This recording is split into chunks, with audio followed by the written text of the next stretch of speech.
السلام عليكم ورحمة الله وبركاته. تحية طيبة على حبايبنا رجالتنا الناس المحترمة، كل اللي بيشوفونا وكل مشتركين القناة. ازيكم يا شباب، عاملين ايه؟ اتمنى يا رب تكونوا بخير. جمعة مباركة عليكم وعلى حبايبنا وعلى اخواتنا وعلى اي حد بيشوفنا. حملة تنظيف يا رجالة، النهارده حملة تنظيف عند الحمام. الناس بقى اللي بتقعد تشتكي بقى من الامراض والامراض مرضياني، لا ده انا عندي سالمونيلا هتخلص من عندي، ده انا عندي مرض الهزه، ده انا دايما بطلع بلاقي عندي اسهالات وبتاع. فحضرتك مقصر في التنظيف. انا يعني عملي النهارده كده هطلع اوري لك احنا بنعمل ايه. يعني انا طالع لك بص بهدوم عامله ازاي، وايديا منظر ايديا عامل ازاي. انا بنضف بايدي. غاوي الحمام او اللي بيحب الحمام اقول لك ايه، بس ما بيقرفش من الحمام ابدا، لا يمكن.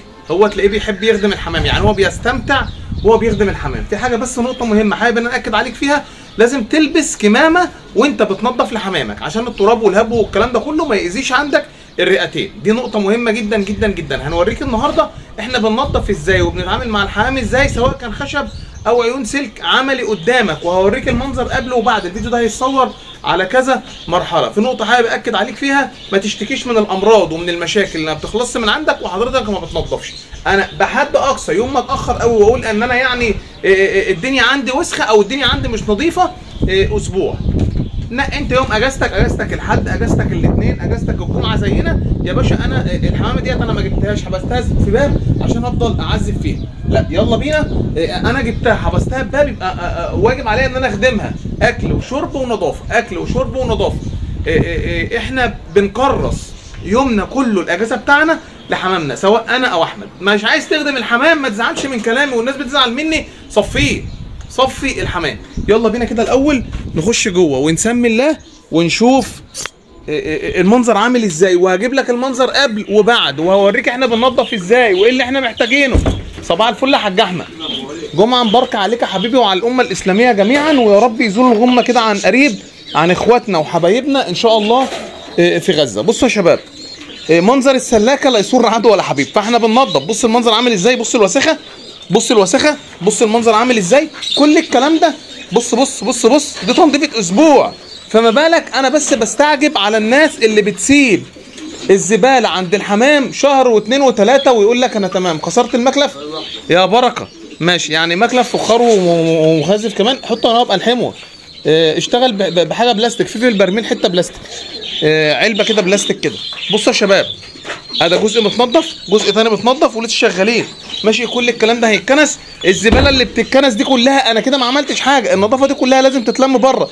احمد طبعا عامل حركه تطهير للمسائل، المسائل كلها بتتطهر. بص الميه اللي طالعه من المسائل عامله ازاي، ميه روبه. طيب انا بعمل ازاي وبنضف ازاي؟ كل اللي انا بعمله هستاذنك كده احمد معلش، او كل اللي انا محتاجه يا شباب. انا عارف طبعا يا احمد اللي انت بتنظف المكالف، ماشي. لا المسائل لا دلوقتي انت بتزود مكالف اهوت، سن زيرو اهو. بصوا يا جماعه المحاضن، يا رب انا بقول المكالف معلش. المحاضن طبعا يا رجاله بعد ما انا بنضف، ماشي، ورايا احمد بيظبط المحضن. بص المحضن بيتزود. طب بتزوده ايه يا وليد؟ بزوده اقسم بالله العظيم بواقي العصافير على سن زيرو على سن المنيا، ماشي. التحديقه ديت بعملها لما اكون فاضي رايق. طب كل اللي انا محتاجه في التنظيف ايه؟ كل اللي انا محتاجه في التنظيف سكينه زي ما انت شايف كده. حابب تجيب سكينه بقى معجون صغيره شويه كده، ماشي.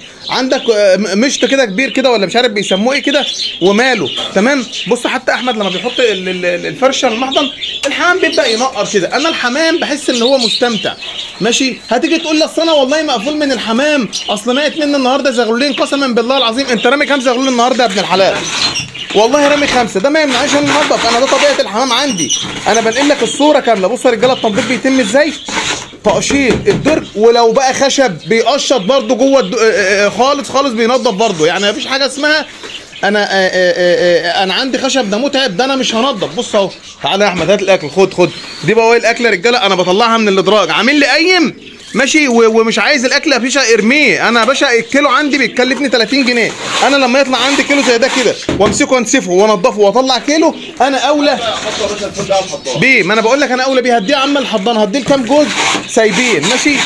30 40 باب ما بياخدوش مني وقت. الدرجين دول يا احمد لسه ما اتقشطوش اهمت، انا بس بوريك. بص يا رجاله بقى، بيضه بايظه بتنضف، زغلول ميت ريحته مش كويسه بيتشال، يبقى انا سلكت راقت. ولسه في جزء تاني من الحلقه. تعالى يا احمد هنا اهمت، درجين هنا اهمت عشان برضو الناس اللي معانا تشوفنا احنا بنعمل ايه.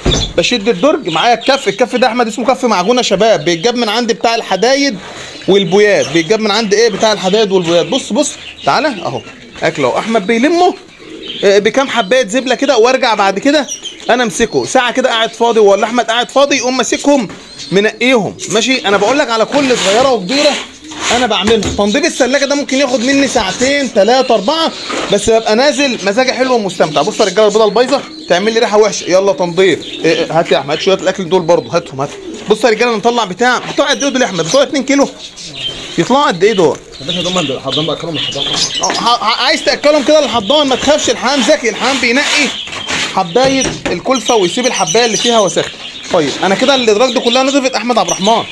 بص يا احمد هنا اهو تعالى، اخر درجين هنا اهوت، او اخر 3 ادراج في الصف الاولاني ده اهو، شوفهم كده لسه في حاجه ما نضفتش فيهم.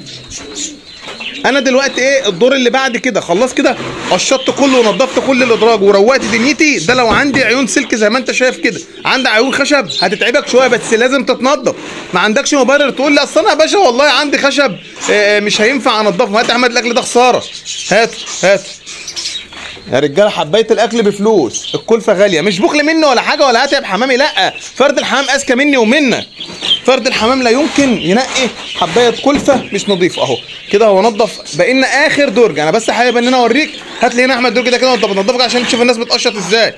اهو ده يا شباب، بص اهو سكينه المعجون دي بتسهل عليا اهو كده يا باشا نضف. انا كده خلصت ادراجي كلها. المرحله اللي بعد كده ايه؟ هلم الزباله وابدا اطهر المكان، وهقول لك اطهر المكان ازاي. خليك معايا ما تروحش في اي حته عشان هنرجع لكم تاني بعد ما ننضف حتتنا.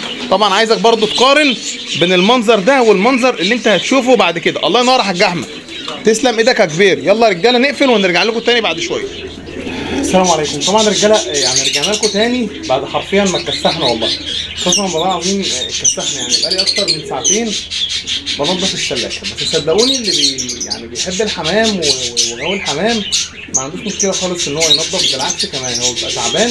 طبعا بعتذر اسف عن صوت العصافير، هو بيبقى تعبان كمان وفي نفس الوقت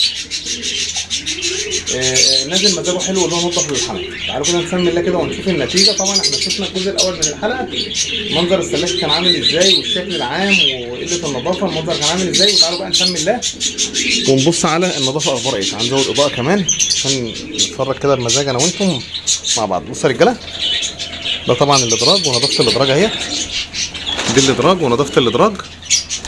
وعلى فكره انا في نقطه عايز اكد عليها، ان هي بتبقى فرصه حلوه ان انا اشوف زبله فرد الحمام. يعني ان انا لما احب مثلا اكشف على فرد حمام زبلته اخبارها ايه، هو كاشش، هو في مشكله، هو تعبان بتاع خلاص بقى انا قدامي الدنيا واضحه جدا. يا بص الزبله ما شاء الله، الزبله نظيفه جدا مفيش فيها اي حاجه. تعبنا اتبهدلنا نظفنا كميه الادراج دي كلها، لمينا الزباله. وبالمناسبه ازيك يا حاج حور، اخبارك ايه؟ ازيك يا حاج احمد، اخبارك ايه؟ يعني ما شاء الله عليكم منوريني والله. تمام. بصوا يا شباب، اول حاجه دي شكاير اكل عصافير متبقي كده، برجع انضفه تاني وبنحطه في المحاضن للحمام، فرشه للحمام. نقطه مهمه عايز ان انا اكد عليها، زبله الحمام اللي انا بصوا يا رجاله ما شاء الله شويه شكاير محترمه يعني زباله. زبله الحمام او البواقي الحمام طبعا اللي لمناها كلها بتترمي بره بعيد عن سلاكه الفرخ. يعني مش معنى ان انا نضفت فانا اقوم بقى سايب الزباله كده زي المنظر اللي انتم شايفينه، لا، كل ده لازم يتنضف ويترمى بره. انا حتى كنت بدات ان انا امسح وانضف الحته، بس طبعا يعني اتوسخت تاني من رجلينا، مش اشكال يعني عادي مش مهم، بس المهم ان انا كنت حاولت انضفهم بنخليها زي الفل. يعني مرجع السيراميك ده نضيف تاني زي ما كان. ده طبعا قسم الكام جوز حضان كده على قدهم كده، 1 2 3 4 5 6 4 في 6 ب 4 دول 24 قص حضان. تعالوا برضو نسمي الله كده ونبص على الادراج ونظافه الادراج. بسم الله الرحمن الرحيم. بصوا يا رجاله كله نضيف. انا يا باشا نازل متكيف، انا نازل مزاجي حلو، يعني انا نازل كده مرضي عن نفسي. طيب في حاجه ثانيه يا ولاد هيتعمل، بنطهر المكان ده بقى رجاله باي حاجه. هقول لك على كام حاجه وانت بقى وشوقك بقى وانت ومزاجك. عندك اليود، عندك البتادين، عندك الفيركون اس ممكن تطهر بيه عندك اي حاجه مطهره ممكن تقوم حاططها فيما عدا، علشان خاطر الرجاله بالله عليكم ركزوا في الكلام، الكلور. يعني الكلور ريحته اصلا بتتفاعل مع الحمام، ممكن يجيلك الحمام تطلع تلاقي حمامك مات او تاب ولا كده، فابعد عن الكلور. عندك البيتادين ده موجود ومتاح في اي صيدليه، عندك اليود، عندك برجمانات البوتاسيوم ممكن برضك، عندك الفيركون اس ده مطهر برضه جميل. اي حاجه ممكن تقوم رششها بحيث ان انت تقضي مثلا على اي فيروسات اي بكتيريا موجوده في قلب المكان. بالله عليكم يعني انا راضي ذمتك، انت لما شفت منظر الحلقه معايا في اولها وكده، المنظر ده كده اجمل، والنظافه ديت بالشكل ده كده، وفرد الحمام كده يستمتع بوقفته، ولا ريحه وحشه تطلع عليه ولا الكلام ده كله، ولا الاول افضل. بصوا يا رجاله الزبله ما شاء الله حمصايه، حمصايه ده اللي احنا طبعا بنسعى عليه كلنا وبندور عليه. طبعا انا المغرب اذن برضه، علشان كده انا منور اضاءه، قلبنا المخالف كلها، حمام كل وشرب وخلاص وعلى كده. ايه رايك يا حاج احمد كده في السلاكه؟ حلوه كده يا عم، النظافه حلوه. انا جيت امسح بس اتليطت مني بقى، يعني انا ما عرفتش، كنت عايز انضفها، انت اللي تسلك في موضوع ايه المسح ده، ما مسلكتلاش بس بامانه يعني. وجيت ادور على المساحه، حبيبي يا حاج احمد جمعه مبارك عليك، جيت ادور على المساحه، الله ينور، وريت حاجه زي الفل اهي، حاجه زي الزفت. انت على النعمه انت بتقول لي حاجه زي الفل علشان الناس بس. انا جيت ادور على المساحه يا احمد ما لقيتهاش، فالارض اتليطت طبعا، وانت برضو دخلت بس حلو. وكانت كده يا عم احمد سلاكه كده كانت متبهدله طبعا. حبايبي يا رجاله، انت ماسك المسوده دي ليه؟ انا عايزينها ده الواحد. خلاص ماشي. ما شاء الله نتايه كويسه ومميزه جدا. حبايبي يا رجاله يعني دي كانت حلقه النهارده، وحبيت ان انا اطلع اوريك بنفسي وانا بنظف، علشان تتعود ان انت تطلع تنظف بايدك لو بتحب الحمام. ما بتحبش الحمام ده بقى ده فيلم تاني وموال تاني، ماليش دعوه بيك بقى، هتسيب الحته عندك مش نظيفه، انا مش مسؤول، انا عملت اللي عليا بما يرضي الله ووريتك انا وانا بنظف كمان. حبايبي يا رجاله صباح الفل وجمعه مباركه عليكم، كان معاكم يا شباب الوليد عبد الرحمن من الحاج احمد عبد الرحمن، والسلام عليكم ورحمه الله وبركاته.